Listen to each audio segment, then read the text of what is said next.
Alright guys, welcome back to another Raid Shadow Legends video. This is Ali Plays. And today we're going to be doing a ranking video. So we're going to be ranking all 22 epic defense type champions in order. Alright, so just a disclaimer. Everything that's in this video is opinion, it's not fact.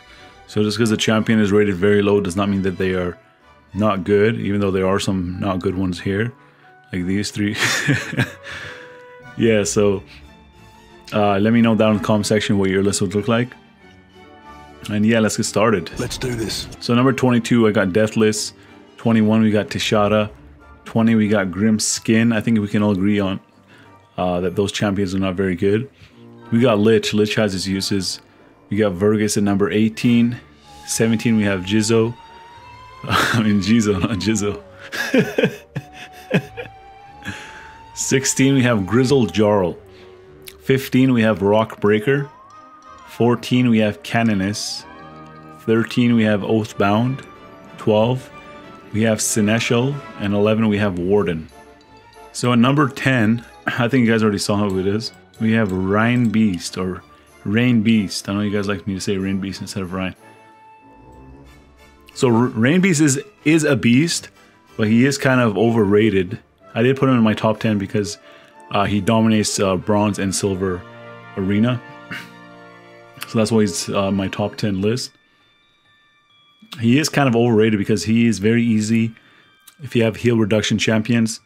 If you have champions that deal a lot of damage, champions that can shut him down. So he has a continuous heal on his basic attack.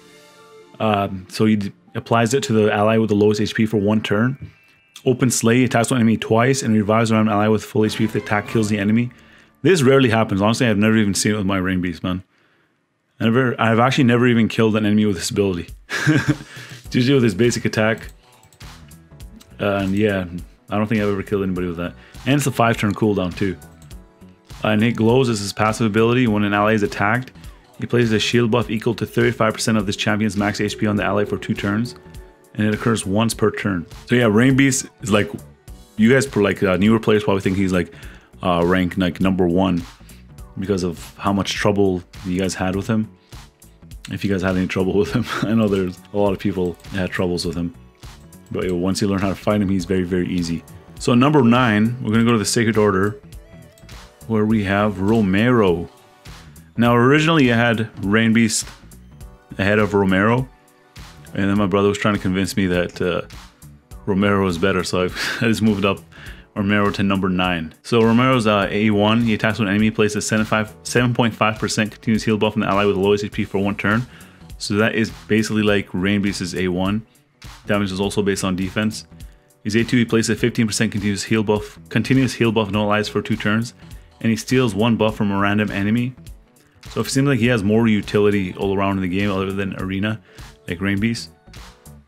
Divine Benefication places a shield buff on all allies equal to 25% of his max HP, of their max HP for 2 turns.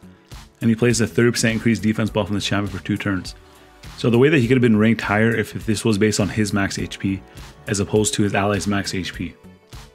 And also he is reliant on Juliana to tackle enemies 3 times. So that is only available when you have Juliana on the same team. Number 8, we have Crimson Helm. Crimson Helm is in the Dark Elves faction. So I have done an in-depth guide / review on Crimson Helm. You guys can check that out. She's a very good champion. When built properly, she can solo the Minotaur. Minotaur is 15. So if you guys are having issues with that, you guys can do that. I did have the build for the masteries in my video. So you guys can go check that out if you like. And yeah, she's very good. She has decreased attack on her basic attack. She has it's like a quadruple hit. It hits random, so it can hit an enemy multiple times, or it can hit all random enemies. And they each has a 75% chance of placing a provoke debuff for 1 turn. And she can place a block damage buff on herself for 1 turn. And what makes her really good as well is on guard. She plays a revive on death buff and a 60% increased defense buff on all allies for 2 turns. And her aura skill increased ally HP and dungeons by 33% is very, very good for dungeons. Number 7, we have Seeker. So Seeker, I couldn't rate him lower, man. You know, he was gonna be he was gonna be out of my top 10, but I couldn't do that to this guy, man. This guy, like, if you have him, he really boosts your arena team. So he's, in my opinion, he is much better than Rain Beast because of his utility. And also he has a provoke on his A1, so you can choose a high priority target. He's really fast. Choose a high priority target that you don't want to use their abilities. He'll attack them, might place a provoke on them, and yeah, everything's all gravy from there. Tailwind fills the turn meter of all allies by 30%, and he places a 50% increased attack buff on all allies for 2 turns, and he gets an extra turn. So usually you start the battles off with this ability where you're just boosting your allies, and then you go again, and then you might land your provoke. And he also has a passive ability that heals himself by 20% HP, and plays a 60% increased defense buff on all allies for 2 turns on one hit. That doesn't make any sense. They didn't write this properly. And he gets hit with a critical hit. And he can increase ally defense in the arena by 30%. So yeah, he is a very, very good champion. So I had to put him on my list, so he's rank 7. I mean, he would have been on the list anyways, but I mean like this high. Number 6, we have one of the new dwarf champions. We have Rearguard Sergeant. So Rearguard Sergeant, her A1 attacks one enemy.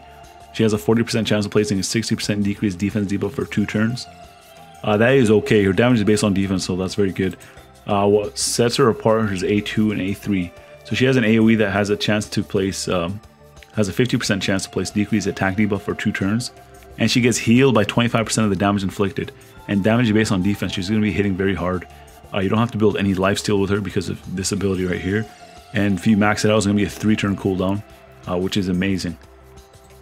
And then Fend Them Off is her A3 ability. She plays a 50% ally protection buff and a 15% continuous heal buff on all allies except for herself for 2 turns. And if you max it out, that's going to be a 3-turn cooldown, which is very, very good. And then her aura skill, she increases force ally HP in all battles by 33%. So it's not universal, but it's okay. Her abilities are very, very good. Number 5. So number 5, we have Infernal Baroness. Why is it so blurry? Okay, so Infernal Baroness is really good.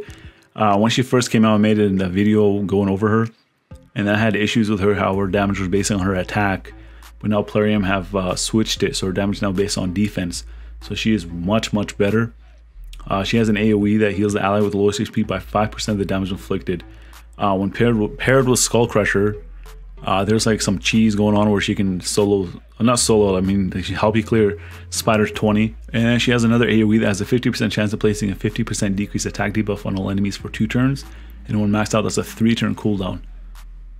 And her last ability, she plays a perfect veil buff on an ally for 3 turns. And that's on a 4-turn cooldown when maxed out.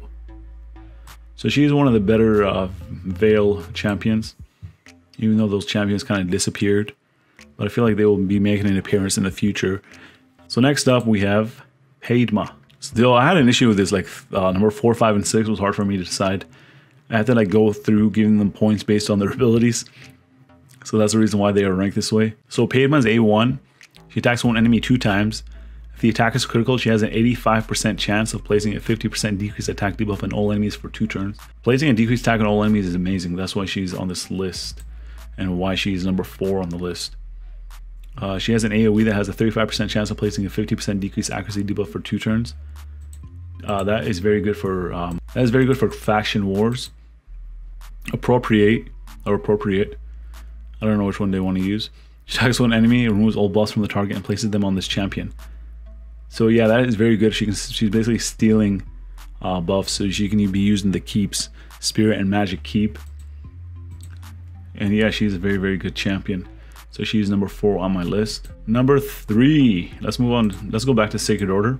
So we got the Void champion, Lightsworn. He has a triple hit on his basic attack, and he decreases the target's turn meter by 10%. So you can use Giant Slayer with him.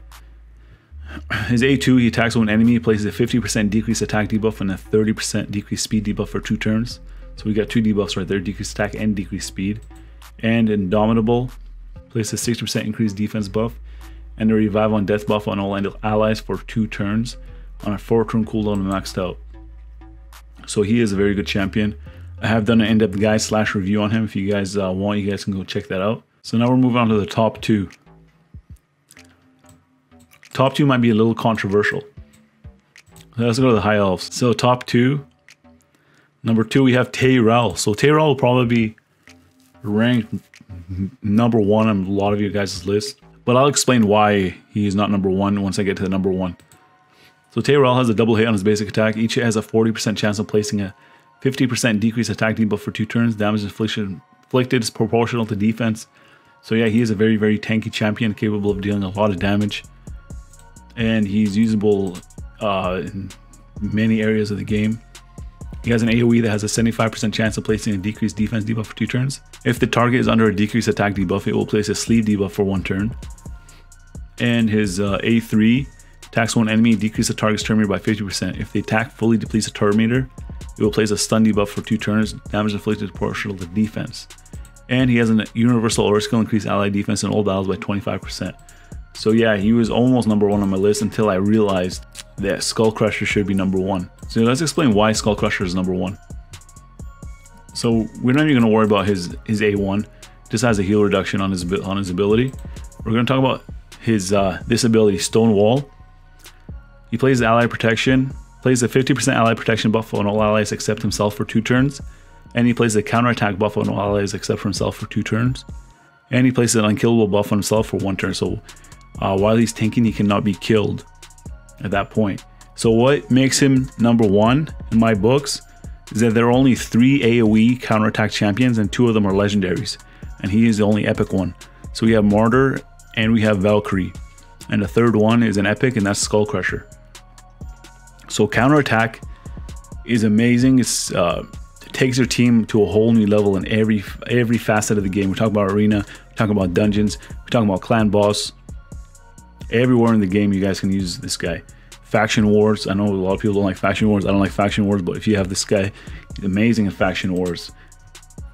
Forget faction wars, let's keep going. So for passive, Unshakable, he decreases the duration of all debuffs on himself by 1 turn at the start of each turn.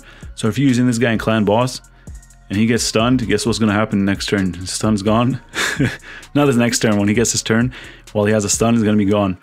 And then he can move again. And his aura skill increases ally resistant faction crits by 45. So resistance is very, very important for faction wars because of that annoying boss, the one that places fear. So he'll help you guys resist it more often. So that is my reasoning why Skullcrusher is number 1. He is only the 3rd AoE counterattack champion in the game, and he's an epic. So he's comparable to a legendary because he has that same ability. So let me know down in the comment section what your list would look like. Let me know if you agree with me or not. Just make sure you guys keep it civil. And if you guys found this video helpful or entertaining in any way, make sure you guys drop a like. And if you guys are new to the channel and like what you see, then definitely hit that big red subscribe button. And while you're at it, make sure you guys hit that bell icon to let YouTube know you want to stay up to date on all my latest content. And as always, I want to thank you guys for watching, and I'll see you guys in the next video.